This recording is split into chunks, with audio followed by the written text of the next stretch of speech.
30 for 30 when I shoot, shoot, shoot, shoot. Man, make sure y'all like, comment, and subscribe. I'm gonna be reacting to Hernandez Govan on his daughter's killers, following her around the club, plotting to steal her jewelry. I remember at the time. So this is the dude that was accused of orchestrating the Dolph shit, but he beat it. But at the time, they thought that that was they was retaliating for the Dolph shit, and it wound up coming out it wasn't. But people still think that it's because of the Dolph shit. But let's see what Buddy talking about.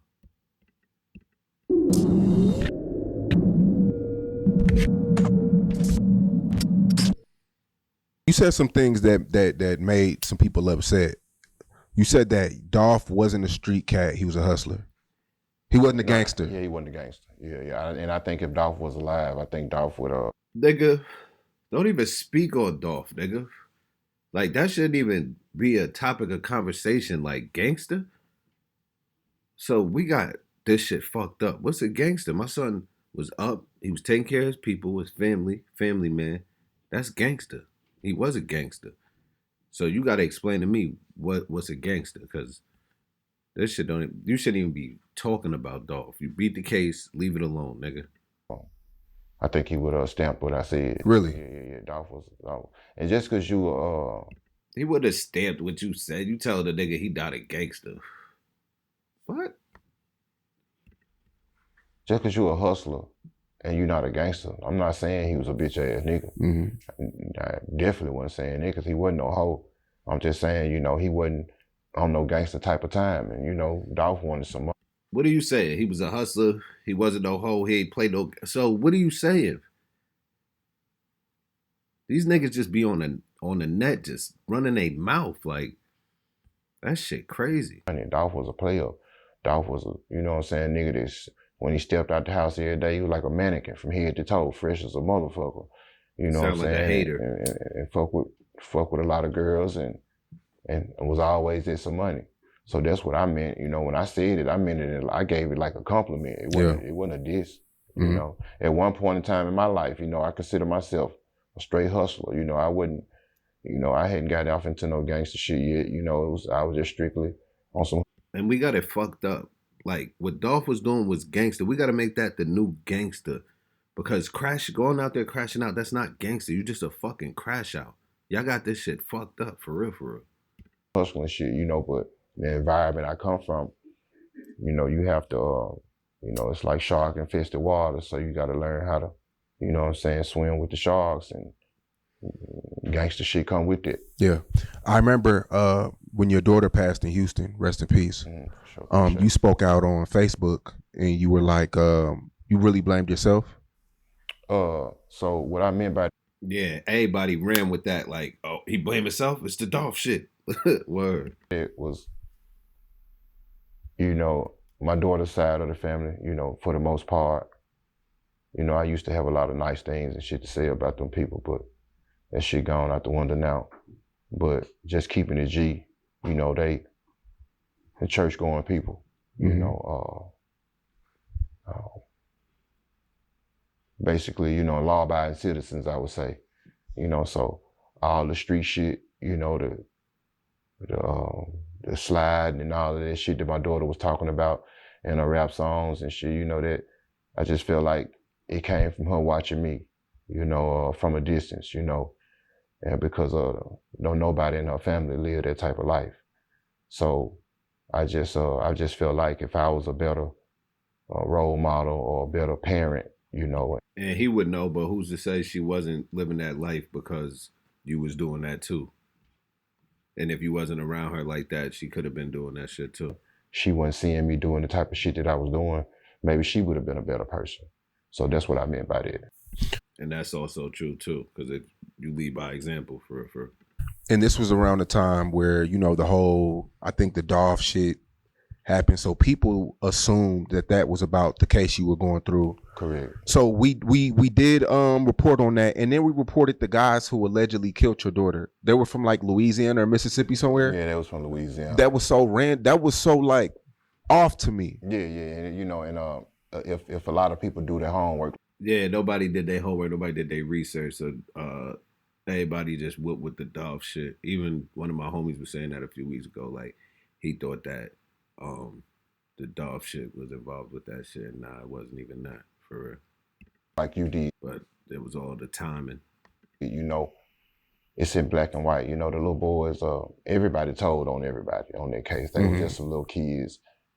Seeing my daughter in a club, knew she ran with Lil Uzi, and knew Uzi played a part in helping step her jury game up. She already was iced out. You know, my daughter was she was a hustler. Yeah, she had the swag. Yeah, she had sure. that swag. Yeah, she had the swag. Yeah, definitely. Yeah, she was like that. And so with that being said, Uzi, you know what I'm saying, put the battery in her back and kind of stepped her game up.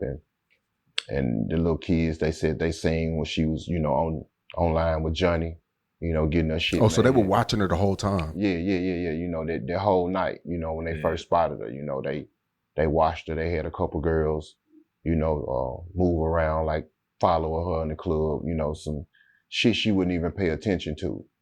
And so they ended up following. Why you gotta be careful. That club shit don't even really be worth it if you're not going to get paid or something. If you at a level, if you fucking with Uzi and shit like that, if you're not getting paid, then you don't even need to be in there for real. And catching at a red light and tried to rob her for a jury. And the one guy, when he reached for the door, he tried to open my baby door, but she had the door locked. And that's when she ended up shooting him through the door. And another guy that was with him jumped out from behind and he was shooting. Oh, so she shot one of the guys. Yeah, that's how they ended up getting caught.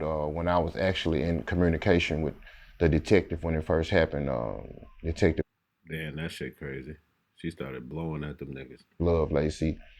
He said, it's a good thing that my daughter had the will to up her gun and get some rounds off, because they could potentially would have got away with it, you know, if she wouldn't have shot one of the suspects. Yeah, so she hit the nigga in the stomach like 2 times. So how did they catch him?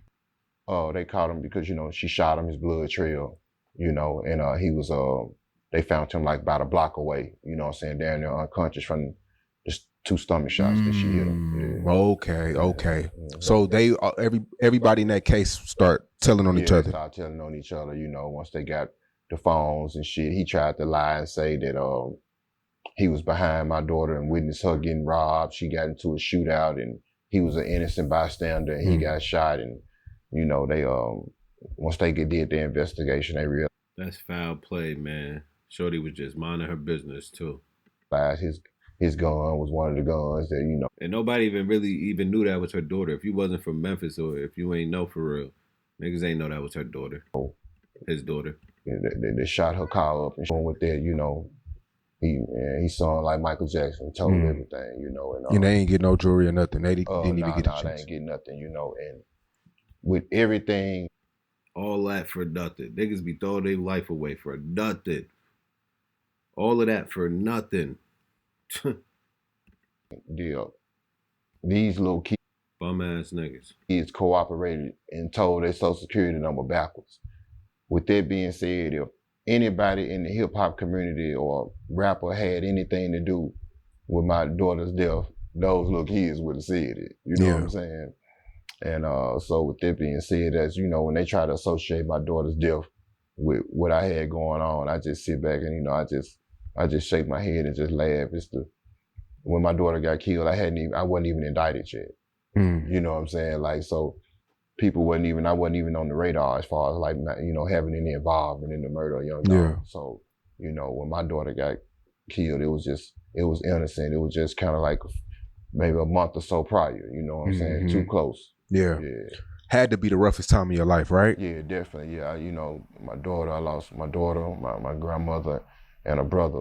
My brother died in a car wreck in Miami, so I lost all 3 of them, you know what I'm saying? That shit was just like back to back to back like the Lakers, you know what I'm saying? And in the case, the nail was the nail in the coffin. Yeah, my case, you know what I'm saying? You know, the case was the last thing, you know, so yeah, that shit was tough. Yeah, that's I was about to say that's tough. Definitely was the roughest moments, you know what I'm saying, in my life. Now you have teardrop tattoos. For the people who are ignorant with that, teardrops don't really mean death. Sometimes it means sorrow or mourning. This nigga is showing content stupid. You gonna point that out, right? Yeah. You know, for the most part, a lot of people get them for bodies. You know, some people, like myself, we get them for mourning. You know, when you lose a close loved one, you know, somebody is just like, you know, shedding tattoo tears. You know, Yeah. Tupac used to say it all the time. So that's my definition. You know, I ain't never killed nobody. Do you feel like? Did you think about that during your case of them stereotyping you? Yeah. Yeah, all right, nigga. Definitely did, you know, and it was one of my concerns. And man, it was like the jury was here to look at the evidence, not your tattoos.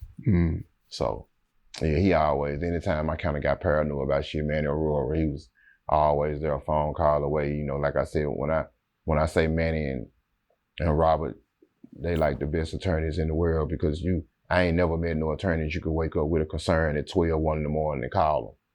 And you know what I'm saying? And they'll do a deep dive with you at that time of morning, you know. So yeah, and shout out to Manny. Yeah, man, but that situation definitely, everybody thought that had something to do with the Dolph situation, and nobody really did their research on it. People just ran with that, and that shit had nothing to do with that shit. Like he said, that was a robbery. Some little ass niggas, bum ass niggas that didn't even get nothing but killed her. Shit was fucking dumb as hell. But him saying Dolph ain't gangster, bro, you gotta keep Dolph name out your mouth. You beat the case. Leave it alone. I wouldn't even do no interviews about it. Don't speak on it. You know about other shit. You know about the Pusheisty shit before everybody. Just keep saying that type of shit, bro. Don't say Dolph name, bro. He not gang, because what he was doing was gangster. So I don't know what your definition of gangster is, but I would just leave that alone. But make sure you like, comment, and subscribe. It's Mr. 30. I'm out.